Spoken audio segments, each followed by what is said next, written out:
Hi అండి, welcome to my channel Mom the wonder chef. మేము Amazon నుండి ఈ కాస్ట్ తవ్వ కుక్వేర్ కొన్నామండి. సో నేను ఇప్పుడే దీన్ని అన్ప్యాక్ చేశాను. దీని ప్రైస్, దీని అమెజాన్ లింక్ అన్నీ కూడా నేను డిస్క్రిప్షన్ బాక్స్లో పెడతాను. సో నేను ఇది రివ్యూ ఎలా ఉంది అని మీకు చూపడానికి ఇదొక చిన్న బుక్లెట్ కూడా ఇచ్చారు. దీంట్లో ఏమేమి ఉంది కూడా చూపిస్తాను మీకు. Let us see. సో దీని గురించి అంతా కూడా ఇచ్చారు. ఇక్కడ ఎలా యూస్ చేయాలో ఈ మాన్యువల్ ఇచ్చారు మనకి.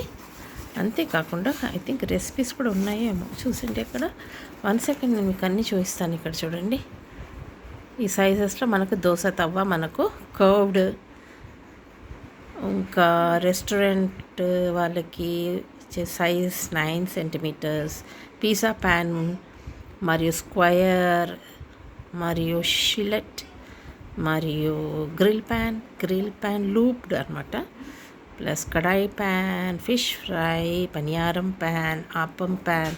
ఈ ప్రోడక్ట్స్ అన్నీ మనకు ఈ అమెజాన్లో ఈ ప్రోడక్ట్స్ ఉన్నాయండి. సో మీకు కావాలిస్తే మీరు ఈ ప్రోడక్ట్స్ అన్నీ కూడా మీరు ఆర్డర్ చేసుకోవచ్చు. నేను మాత్రం ఈరోజు దోశ ప్యాన్ తీసుకున్నాను. Let's see. సో ఇక్కడ స్టెప్ బై స్టెప్ మనకు how to use the pan before మన దోశ అది వేయడానికి. ఇక్కడ చూడండి, చాలా క్లియర్గా ఇచ్చారు. Wash the pan with rock salt, అదే మన కల్లుప్పు, water and mild soap. Vim bar వాడొచ్చండి, ఆర్ విమ్ లిక్విడ్ కూడా వాడచ్చు. సెకండ్ స్టెప్లో ఏమి ఇచ్చాడంటే యూజ్ స్టీల్ వుల్, అంటే దాని గీతలు పడకుండా. Scrubber for 3 to 5 minutes to scrub the rust off the pan and salt helps remove the rust. Step 4లో మనం wipe it clean and heat it dry.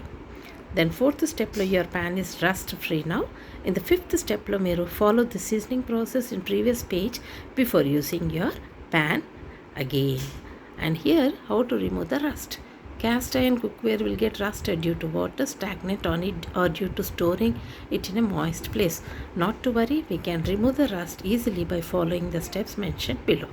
So ila manamu rust లేకుండా మన pan ఎలా ఉంచుకోవాలో clear cut ఇచ్చారండి. ఏమన్నా ఉంటే కూడా మనం customer care mobile numbers, website అన్నీ కూడా ఇక్కడ వాళ్ళ యూట్యూబ్ ఛానల్ ఉంది, ఇన్స్టాగ్రామ్ ప్రొఫైల్ ఉంది వాళ్ళది. ఓకేనా. How to clean. Wipe the pan with water and mild soap. Gently scrub the pan with normal scrubber. If there is any particle left, gently scrub the pan with steel scrubber. Wipe it clean and dry. Make sure there is no moisture on the pan. Apply a generous coat of any edible oil all around the surface of pan. Store it in a dry place to avoid moisture and rust formation. Place it in a dishwasher. Scrub it too hard because both will damage the seasoning layer. So this is, we have to not use all these things. So ilanti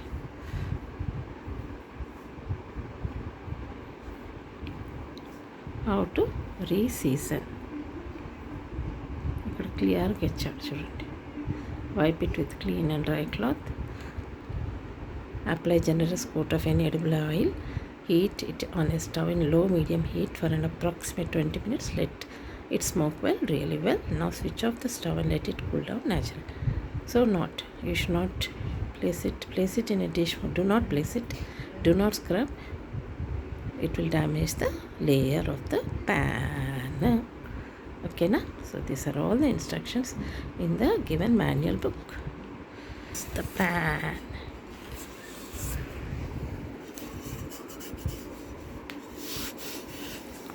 చూసారా, dosa pan ఇలా ఉంటుందండి. So నేను దీన్ని first how to use before cooking. ఓకేనా. చూసారా, this is the pan, cast iron pan. Let us use this. ఓకేనా. మీరు కూడా వాడండి. దీని ప్రైస్ నియర్లీ 1200. ఓకేనా. అమెజాన్లో ఇలాంటి ప్యాన్స్ మీరు భాగ్య కంపెనీ నుండి మేము ఆర్డర్ ఇచ్చాం. చాలా బాగుంది. సరే, చూసి దోశ వేసిన తర్వాత నేను దీని గురించి ఇంకా క్లియర్గా డీటెయిల్గా చెప్తాను. ఓకేనా. నా ఛానల్ మామ్ ద వండర్ షెఫ్కి తప్పకుండా సబ్స్క్రైబ్ చేయండి. Take care and bye.